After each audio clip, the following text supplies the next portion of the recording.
Probablemente la pregunta de si somos o no felices en nuestro trabajo tiene más respuestas de las que caben en un sí o no, pero nosotros a lo largo de esta noche vamos a tratar de darle respuesta, porque se ha celebrado esta semana, aquí en Galicia, un congreso sobre felicidad en el trabajo y queremos analizar algunas de las claves que los expertos han ido dando. Pero se lo voy a preguntar también a mis invitadas, a ver si ellas creen que la felicidad en el trabajo es algo que se puede conseguir más allá de las circunstancias, como dicen los expertos, o es algo que tiene que ver también con nuestra propia actitud. Luisa Cid, ¿qué tal? Muy buenas noches. Muy buenas noches. ¿La felicidad en el trabajo es una especie de quimera o la podemos conseguir sean cuales sean o casi las circunstancias? No, sean cuales sean las circunstancias, no, pero desde luego tiene que ser una aspiración y es una lotería y una suerte que tengas un trabajo que te permita ser feliz con él. Dalia. Estou completamente de acordo con Luisa, pero de todas maneiras debe ser un horizonte hacia o cal todos temos que camiñar para ser felices no traballo, porque dadevos conta, pasamos 8 horas diarias, a lo menos, en él, como para no ser felices. Hay algunos expertos, Loreto, de hecho, que dicen esto, que si nos pasamos un tercio de nuestro día, de nuestra vida en realidad, metidos en el trabajo, no podemos ser felices en general si no estamos medianamente satisfechos. Yo creo que es una cuestión de actitud, totalmente de acuerdo, sentido del humor, intentar estar motivado, tener un objetivo, huir de los trabajadores tóxicos, de los trepas también, hay mucho que hablar, pero es verdad que si tienes unas condiciones laborales explotadoras y extenuantes es muy difícil ser feliz. Ya solo por tener un trabajo deberíamos ser felices, ¿no? Pilar. Pues igual, yo creo que por tener un trabajo hay que ser feliz, aunque yo sí creo que la felicidad viene de casa, no va del trabajo a ti, sino que tienes que llevártela contigo, ¿no? Y además creo que la felicidad son momentos, y momentos que tienes en el trabajo, en tu vida personal, en tu vida diaria, en tu vida familiar, y que si además siempre fuésemos felices, no tendríamos la capacidad de medir esa felicidad. O sea, creo que la vida es un pico de momentos, de buenos momentos, de malos momentos, de medianos momentos, y hay que saber estar en cada uno de esos momentos y disfrutar en la medida que se pueda de cada uno. Incluso de los malos hay que saber respirar con ellos. Bueno, de todo esto de actitudes, de jefes, de personal tóxico también se ha hablado. Paloma Ferro, ¿qué tal? Muy buenas noches. Muy buenas en noches. Ese congreso del que hablábamos. Sí, precisamente asistieron representantes de empresas que de una forma u otra van dando pasos para conseguir trabajadores más felices en el entorno laboral. Hemos estado con 3 de ellos. Lo hacen por convicción, pero también porque lo notan en la cuenta de resultados, porque quizás sea verdad eso de que el dinero no da la felicidad, pero parece claro que la felicidad sí da dinero. Son altos directivos de empresas que llevan años mejorando la calidad emocional de sus trabajadores, una decisión que tiene poco de solidario. Pero nuestro punto de partida, para ser muy sincero, proviene de un análisis muy estratégico. Orientarse a las personas es la estrategia más adecuada para conseguir aumentar los beneficios. Ese orientarse a las personas no tiene una traducción única, sino un universo casi infinito de teorías y herramientas. La empresa de Florent, una multinacional proveedora de productos sanitarios, optó por la llamada dirección por misiones. Todos los miembros de la compañía estén en su día a día pendientes de unos stakeholders, unos grupos de interés. Entre estos stakeholders está el empleado. El hecho de que el empleado esté a la misma altura que un accionista o que un cliente cambian muchas cosas, muchos enfoques dentro de la empresa. Hace más de una década que R también decidió poner el foco en sus empleados. En el año 2003, La Voz de Galicia publicó un artículo en el que recogía la presentación del libro La auténtica felicidad de Seligman. Compré otro libro, se lo regalé a mi jefe, a Arturo, y le dije: Arturo, si consiguiésemos que la gente viniese a trabajar pensando que, lejos de ser una maldición o lo que te impide hacer lo que realmente te gusta, tuviese una aproximación positiva, tendríamos una ventaja competitiva muy difícil de imitar. Lo han conseguido a través de 3 claves. Con herramientas, por ejemplo, de desarrollo y de formación. Otra herramienta muy potente es el coaching. Tener un buen jefe es algo que te va a hacer que tu vida laboral valga la pena. La calidad de los jefes es también un pilar para la empresa farmacéutica de Mario. Y el talento de verdad lo que va a querer es tener un jefe como Dios manda, que te va a escuchar, que te va a permitir que participes en la toma de decisiones. Los resultados avalan el giro dado. El mercado español ha bajado un 10%. Nosotros hemos crecido un 18%. Mientras el sector se ha mantenido estable o en negativo, hemos conseguido crecer un 25%. No es utopía, sino ciencia, que ha demostrado los efectos positivos de la felicidad en el trabajo. So when we study companies where there are greater proportions of happy employees, what we see is that employees take less time off for being sick. They're more productive, try creative new solutions to problems, and they get along better with one another. Esta apuesta está al alcance de cualquier empresa, sin importar su tamaño o sus recursos. If I had to give any company one piece of advice, it would be to try a gratitude campaign. Okay, for the next 10 days, every day I'm going to say thank you to someone. I think that would have a measurable impact. Pequeños gestos para grandes cambios.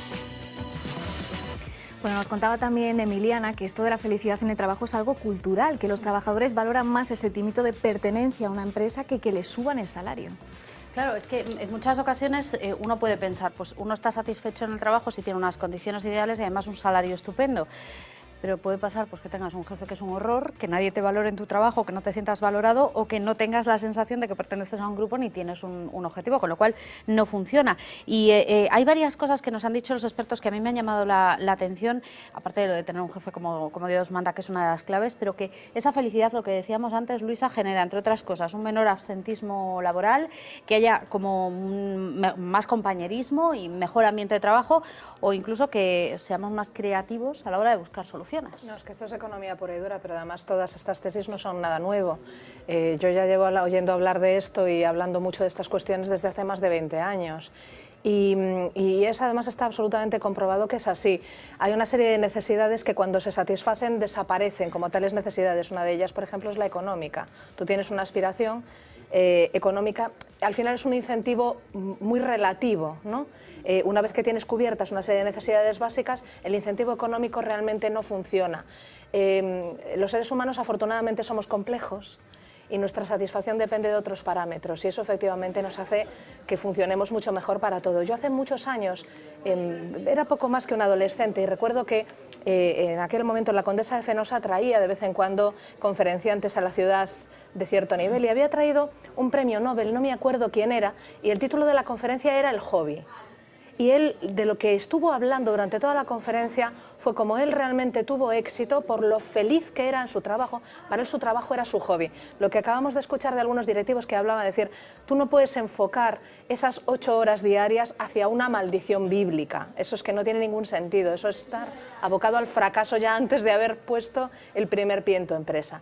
Entonces, insisto, esto es economía cuando se habla de recursos humanos y cuando se habla de gestión, de liderazgo, es un tema recurrente y es un tema donde además hay que atinar. Siempre se habla de que el buen líder, ¿no?, tiene que saber hacer, tiene que hacer, pero el paso más complicado es el dejar hacer.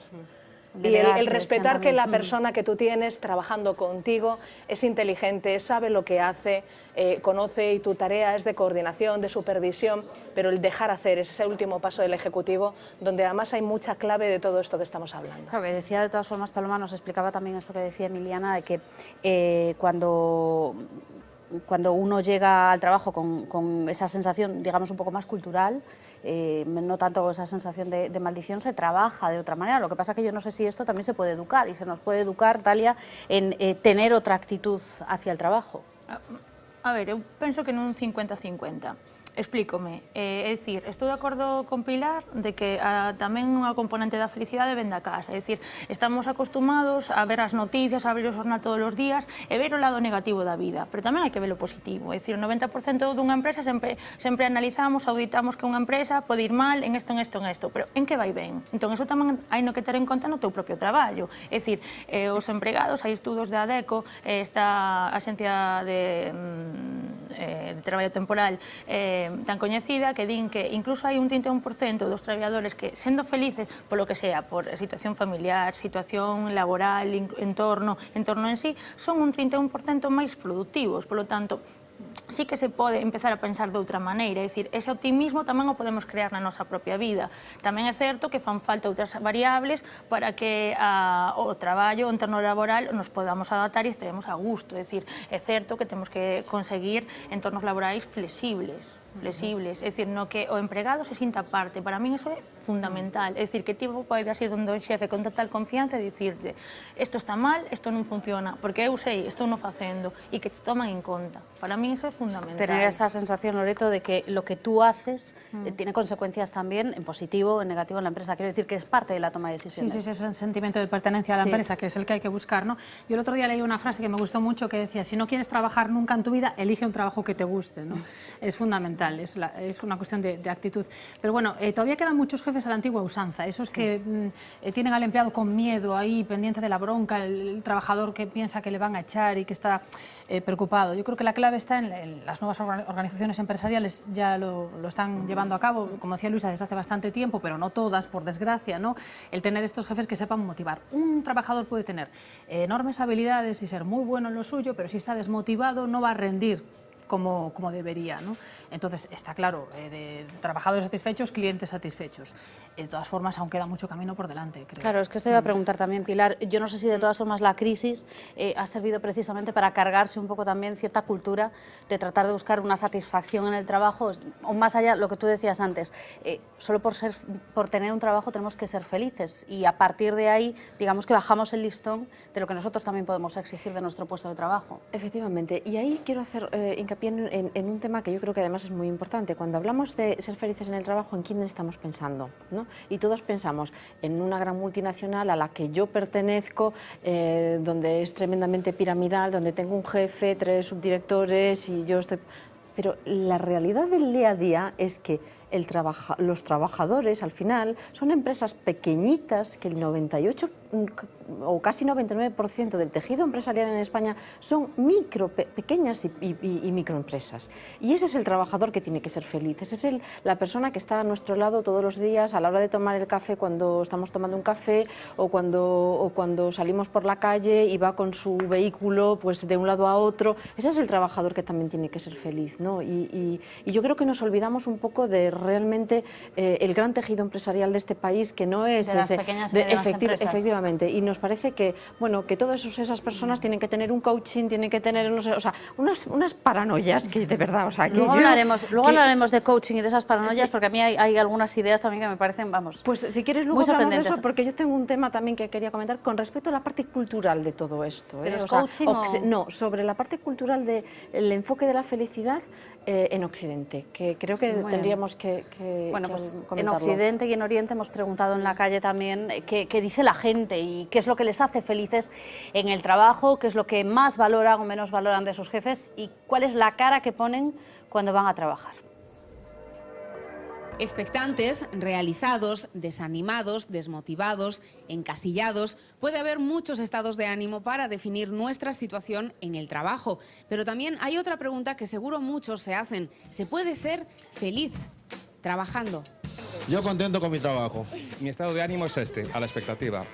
Mi estado es de expectativa. Total. Mi estado es feliz, porque tengo trabajo. Sí, joder. A ver, contento. Venga, esto ya, para quedar bien. Sí. Muy contento con el trabajo. Soy funcionario. Diferencias. A veces así, con muy mala leche. Pero por el contrario también hay que estar así.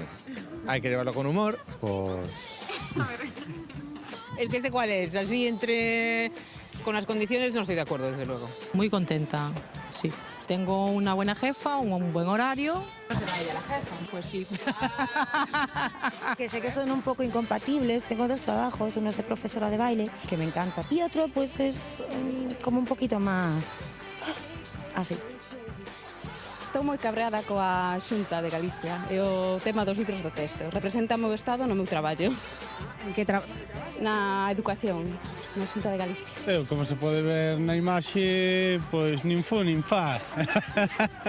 Pois eu estou contentiña, estou na casa, estou contentiña cuidando os netos, así que non hai queixa. Ama de casa, ahora mismo ama de casa. Hoy en día lo que es ser feliz está muy, muy difícil. A ver, non estoy descontento, pero es que ves, tío, que eso, que decir, que le estás dando y que no sales para adelante. Os soldos non son moi altos e as horas son bastantes. Debemos poner nosotros ese kick que es importante. Y las condiciones, ni el trato, ni es todo, no sé, muy... En el trabajo, Sí. soy autónomo. Hombre, pues sí, si no estoy contento yo, mal va la empresa, está clarísimo. No es una utopía, se puede ir. Yo pienso mucho en esto de la energía positiva y bueno, al final con esto, nada. Que respeten as condicións, os horarios e o soldo tamén. Son muchas horas, ves muchas situaciones, hay gente de todo tipo. El, entre comillas, jefe, básicamente, es lo que produce este estado. ¿Cómo debe ser un buen líder? Pues alguien con iniciativa, que es el primero. Comprensivo. Accesible, razonable. Dialogue mucho contigo y te diga las cosas que tienes que hacer. Y cuando te equivoques te lo diga de buena manera. Saber delegar, que fluya el dinero. Si el de arriba pues prima, desde arriba que haya buen ambiente, pues eso incita mucho a los demás también a seguirlo. Sí, claro. Claro que es importante, pero bueno, si no lo ves, pues tampoco... Ahí poco veo al jefe, así que... Más que el jefe, los compañeros, a lo mejor. Buen ambiente de trabajo. Sobre todo con los compañeros, uno solo no hace la guerra aquí, ¿eh? Sí, claro. Se non sales o domingo...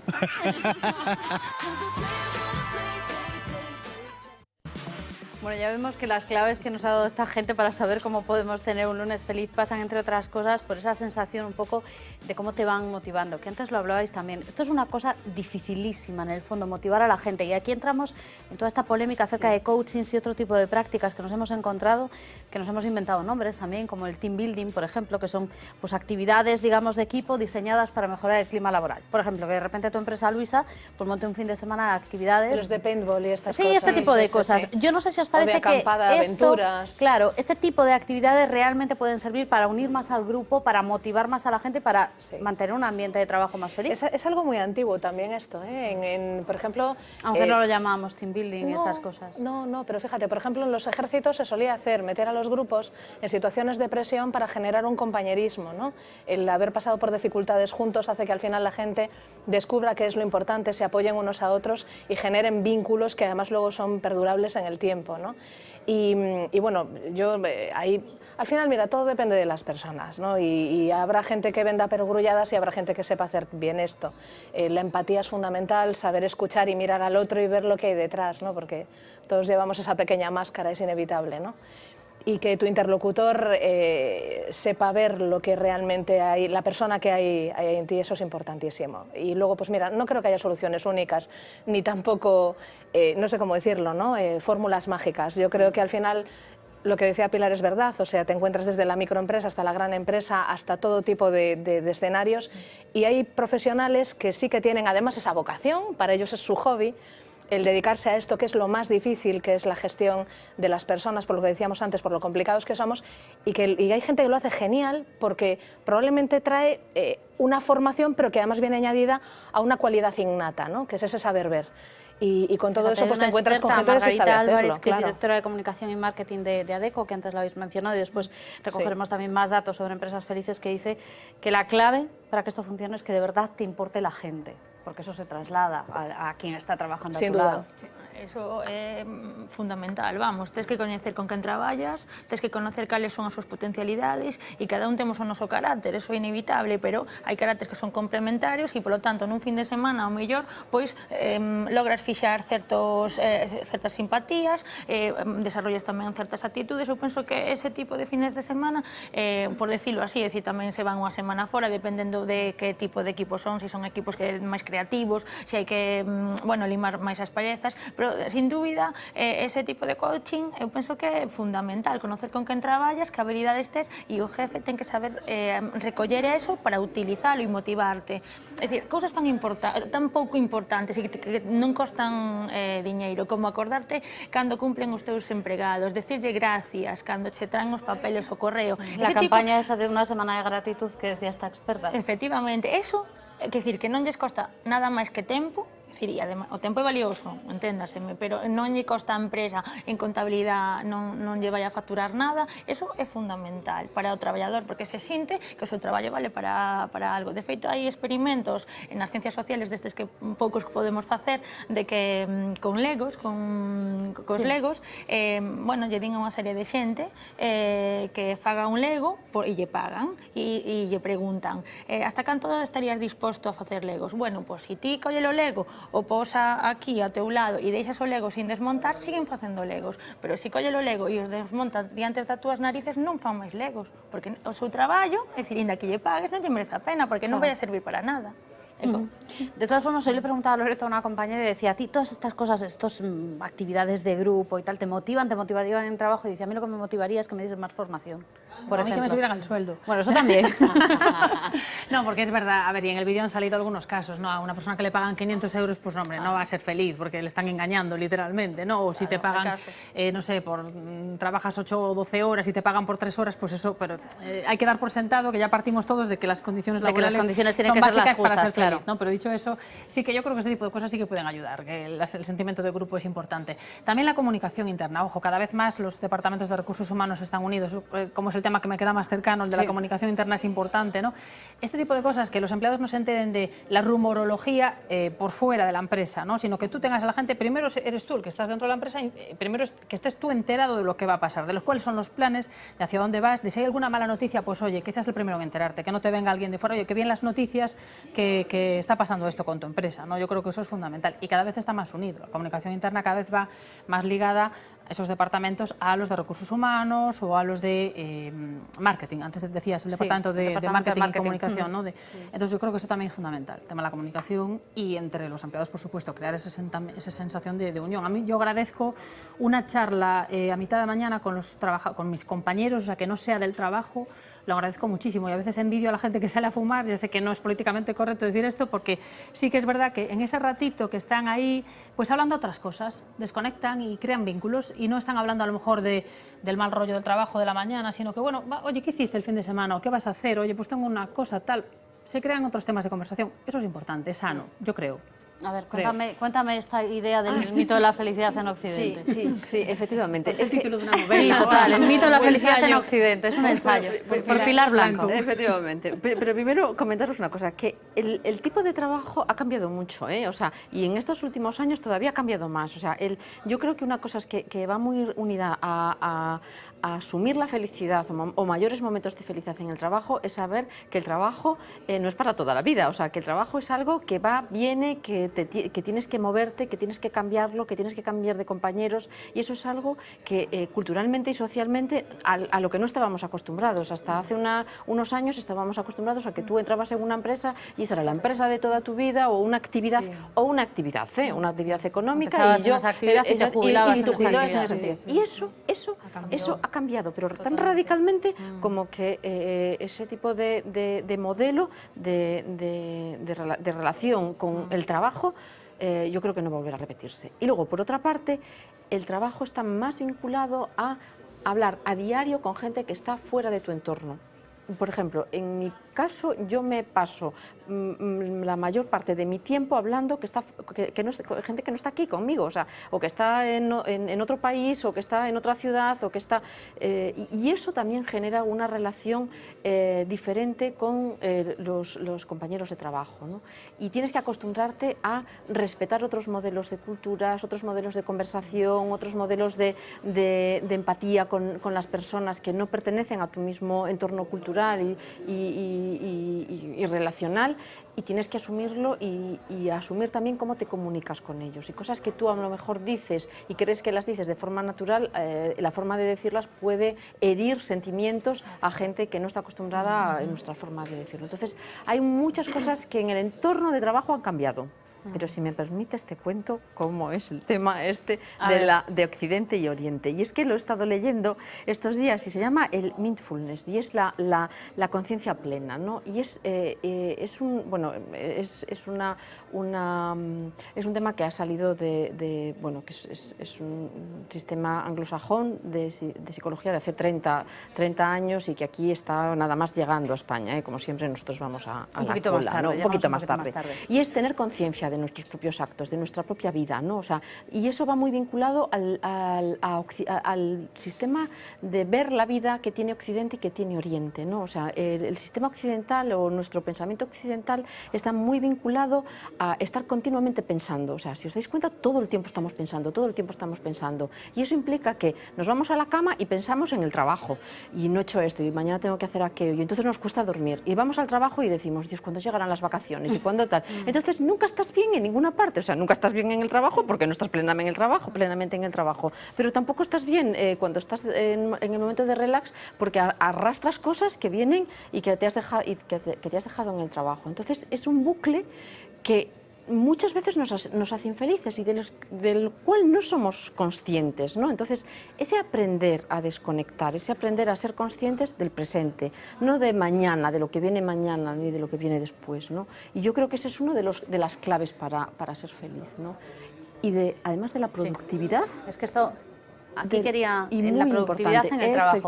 Aquí quería ir, porque, Paloma, hay empresas que siempre salen en todas las listas de las empresas más felices o las que tienen trabajadores más satisfechos. Y no sé si comparten algunas de las claves que hemos estado mencionando. Exactamente, sí, son empresas que salen en estas encuestas, que hacen algunas consultoras de recursos humanos. Vamos a ver algunos datos referidos a eso. Les avanzamos un titular y es que los gallegos somos mayormente felices en el trabajo y que los trabajos más felices son los vocacionales. Ahora vamos a meternos de lleno en esos datos. Les vamos a ofrecer los datos de la consultora de recursos humanos Adecco. Son del año 2014, pero fueron publicados este año, así que son los más actualizados.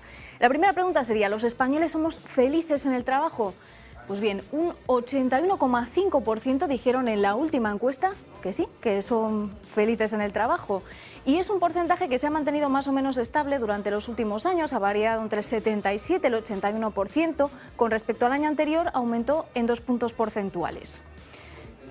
Lo siguiente sería que, bueno, Galicia, dentro de que esa media es muy buena, Galicia nos sale bien parada dentro del ranking de comunidades. Nos encontramos en el puesto número 14 de las 17, con un 80% de trabajadores que se declaran felices en su trabajo. ¿Cuáles son las profesiones más felices? Bueno, con casi un 99% de trabajadores que se declaran felices, arrasan los deportistas, seguidos de científicos e investigadores, maestros, médicos, psicólogos y también periodistas, que también nos colamos entre los 10 primeros puestos del ranking.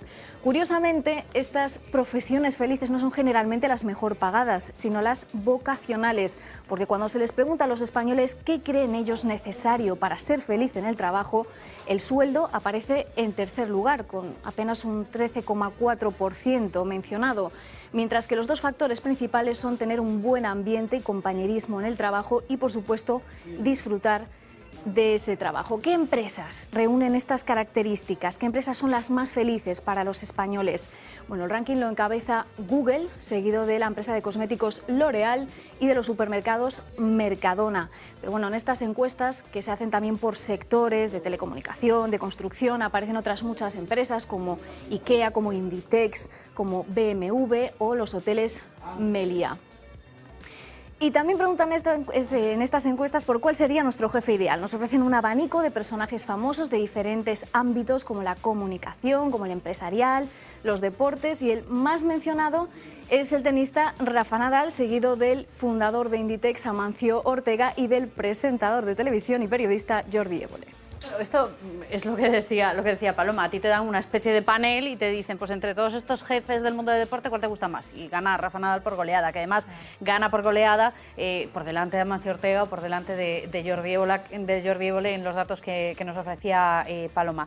Pero sí es curioso, y a mí me gustaría preguntaros si creéis de todas formas que tenemos a ciertas empresas o ciertas ideas de empresa un poco mitificadas. Hablábamos antes de Google, luego hablaremos también de algunas iniciativas que tienen en ese tipo de empresas de tecnología, que da la sensación de que por tener un futbolín o, digamos, una base donde uno pueda descansar, pues la empresa es más feliz, el ambiente de trabajo es mucho mejor y todo funciona infinitamente mejor. ¿Mitificamos determinadas empresas o determinados nombres, Dalia?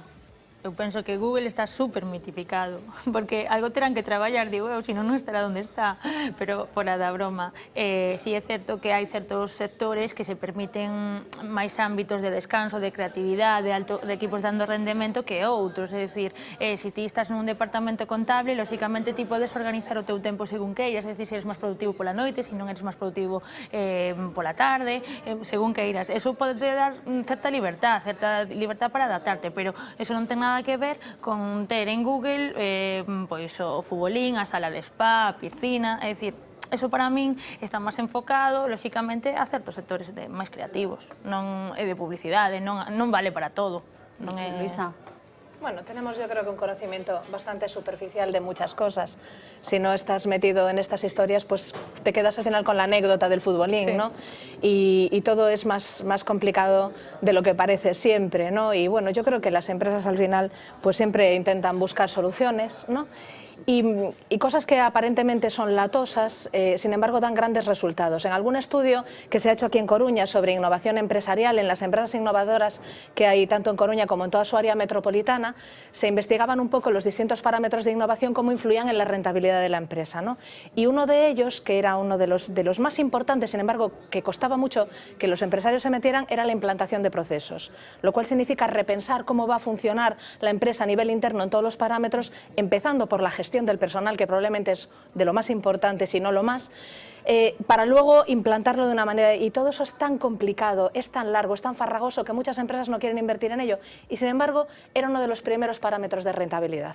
Que era lo que decían algunos de los expertos que antes escuchábamos, que invertir en el trabajador es básico, sí, sí. En el trabajador y en personal para que la empresa funcione bien. Y los procesos de organización interna son muy complicados, es muy complicado hacerlo bien, es muy complicado acertar, es muy complicado definirlos y más complicado todavía implantarlos porque tienes que cambiar todo. De todas formas, cambio, luego, hemos visto ahí jefes resultados bárbaros. Y creo que tienes un principio por ahí que tiene que ver con los jefes. Es que me estaba llamando la atención porque, claro, cuando veíamos a la gente hablando de todo esto y hablaban de los malos jefes, y existe el principio de Peter, seguro que muchos lo conocéis, ¿no? Que el principio de Peter lo que dice es que de alguna manera tenemos una tendencia a acabar en manos de un jefe incompetente, porque cuando tú entras en una estructura que de alguna manera es jerárquica, la gente va haciendo méritos y va subiendo en el escalafón. Entonces llega un momento en el que está en el escalafón en un puesto X, que puede ser un puesto intermedio, que es el puesto óptimo de esa persona. Y lo hace tan bien, que es ascendido. Pero resulta que era su puesto óptimo. Y entonces pasa de estar en el estado esencial, magnífico, donde esa persona realmente era estupenda y la mejor, a estar en un puesto en el que es incompetente. Y como tenemos, claro, puedes tener un equipo de recursos humanos en una de estas macroempresas tan complejas que tenga identificado esto, pero si no, la tendencia es a que te van subiendo al escalafón. Cuando llegas al momento en el que eres tan maravilloso, te vuelven a ascender y en ese momento te has convertido en un jefe incompetente y en un jefe que falla. Y esto es el principio de Peter. Se llama el principio de Peter y yo creo que nuestros televidentes seguro que muchos de ellos están pensando que conocen algún caso. Algún Peter conocen. Bueno, hablábamos antes de algunas de esas empresas y de algunos de esos mitos que decíamos también parten, bueno, pues de la superficialidad con la que conocemos algunas historias, Paloma, pero algunos es que se han convertido en verdaderas leyendas. Sí, Google, lo decíamos antes, es una de esas empresas que aparecen siempre entre los primeros puestos del ranking de empresas más felices para sus trabajadores. Y una de las razones es esta, vean.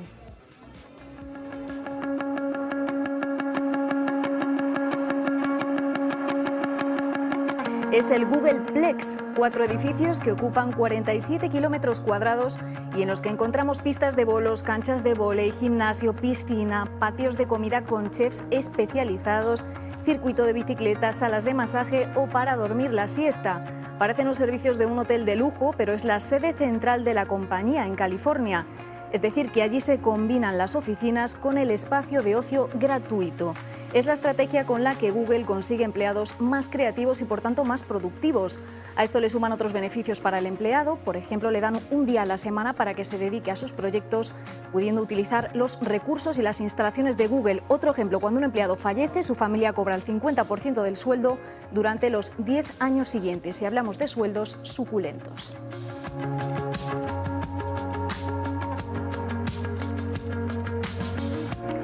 Y y dicen que toda esta inversión queda amortizada, que la empresa gana de beneficios 4 veces más de lo que invierte en sueldos.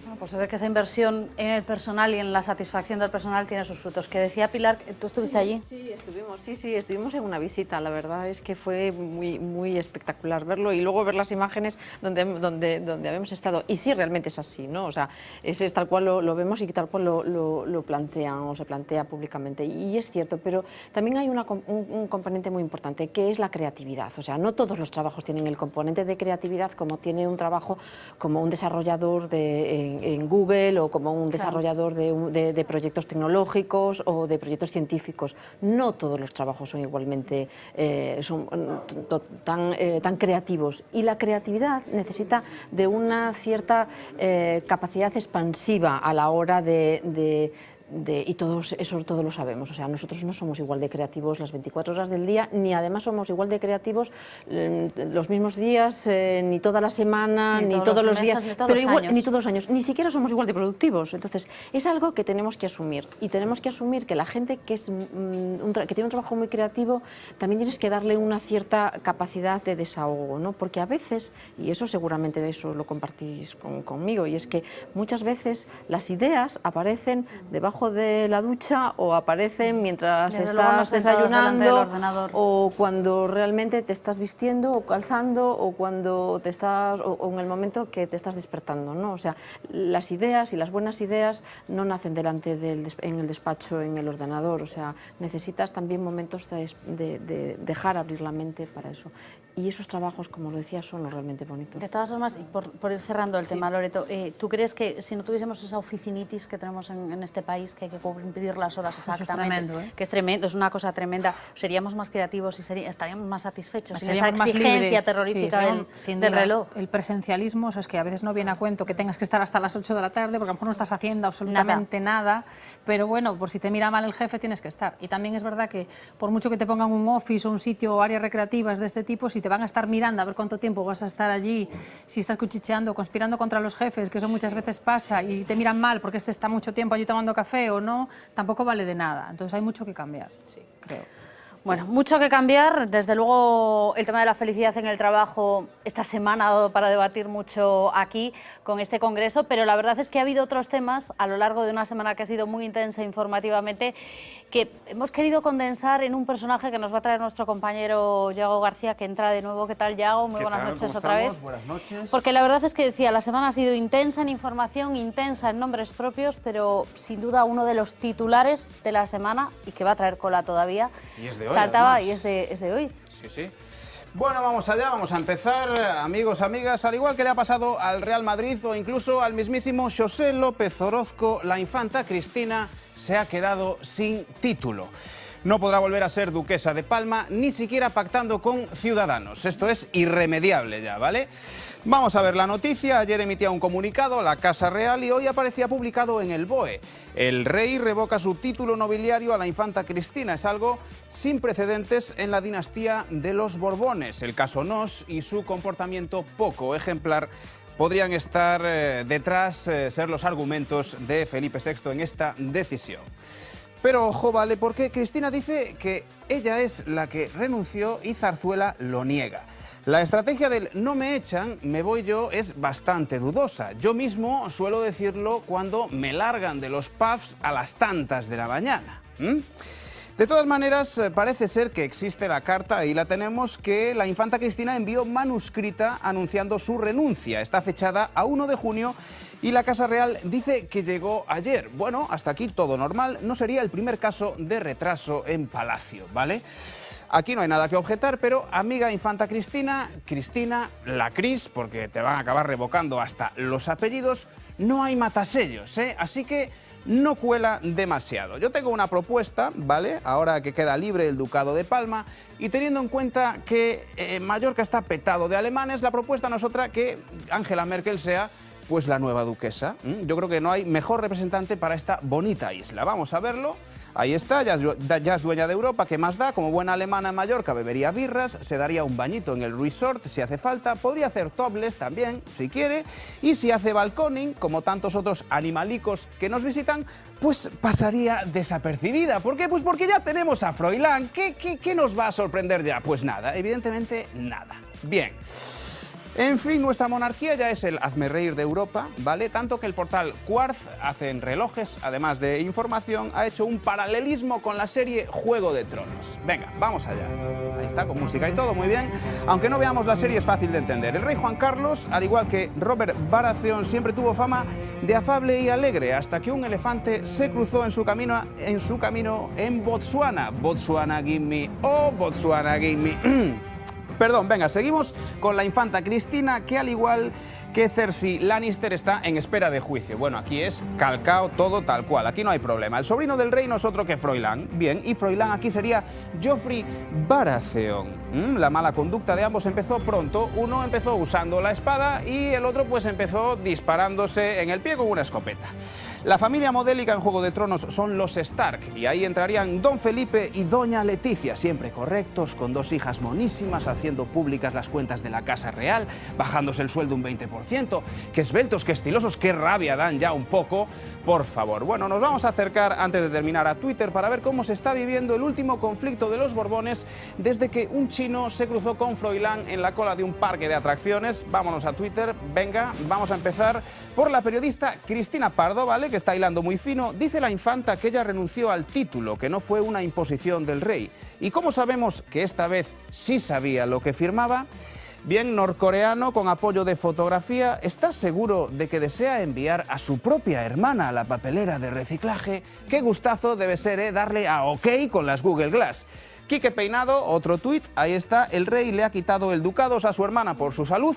Señorita Puria acompaña su tuit con el retrato de Antonio López. La Casa Real toma medidas drásticas contra la infanta Cristina. Y por último, Fer Lane. La infanta Cristina renuncia al título de duquesa, ahora que Ramoncín renuncie al de cantante y el mundo será un lugar mejor para todos. Y esta fue la gran noticia del día y así la hemos resumido más o menos. Bueno, y lo que queda todavía de consecuencias que va a tener esta decisión y esta especie... Movía la cabeza Pilar antes cuando estábamos contando lo de que si se había mandado la carta o no se había mandado la carta. ¿Cómo os quedáis con toda esta historia? Bueno, yo he de decir, y con todo el respeto, con todo el respeto al sistema monárquico y con todo el respeto a todas estas personas, porque al final son personas y tienen sentimientos y sufrirán y todo lo que... Pero en pleno siglo XXI, tener una pataleta por un ducado, o sea, vamos a ver, o sea, en mi vida y en la vida de los que me rodean, no sé, no cabe... O sea, no cabe Tú no tienes pataletas por ducados ni por condados. O sea, es que yo creo que la vida va mucho más allá de tener una pataleta porque ser... bueno, no sé. Es anacrónico, completamente anacrónico y ridículo. No puedo. Totalmente de acuerdo. Lo que tenía que hacer era renunciar a los derechos dinásticos, que eso es otro tema, y por el que sigue recibiendo, bueno, tiene coche oficial, escolta privado, la tarjeta VIP de vuelos de Iberia gratuitos, y eso solo puede hacer ella y no lo va a hacer de momento, porque se supone que se ha estado negando a hacer esto. O sea, y luego, claro, si era un gesto, si con esto quería hacer un gesto de reconciliación de la corona en el primer año de su reinado, Felipe VI, le ha salido un poco mal porque ha quedado como uno se desmiente al otro, ha quedado fatal, vamos, una chapuza, un despropósito. Dalia.